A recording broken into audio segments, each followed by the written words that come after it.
Après avoir défini ce qu'est un diviseur d'un entier relatif, on peut définir les propriétés des diviseurs. Alors on va prendre A, B, C, trois entiers relatifs, et on va pouvoir écrire les propriétés suivantes. Alors la première, c'est que 1 moins 1 A et moins A divise A. Ce qui paraît bien logique, effectivement.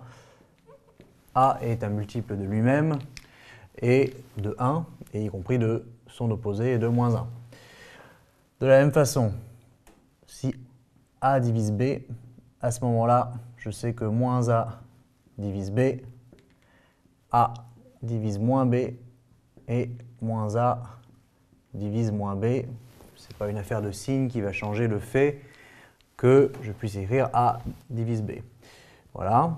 Ensuite, si en plus j'ai A divise B avec B non nul, à ce moment-là, j'en conclus que valeur absolue de A est inférieure ou égale à valeur absolue de B. Attention, évidemment, dans le cas 0, ça ne fonctionne pas.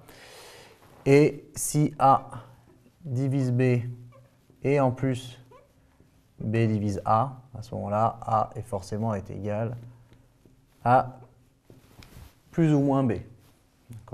Donc ça, ce sont les premières propriétés les plus simples et les plus immédiates quand on parle de diviseur.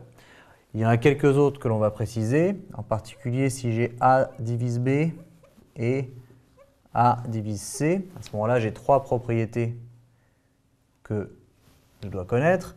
Ça veut dire que A divise B plus C. Ça veut aussi dire que A divise B moins C. Ça, c'est normal. Et on peut même écrire que A, du coup, divise BU plus C fois V, où U et V est un couple d'entiers relatifs.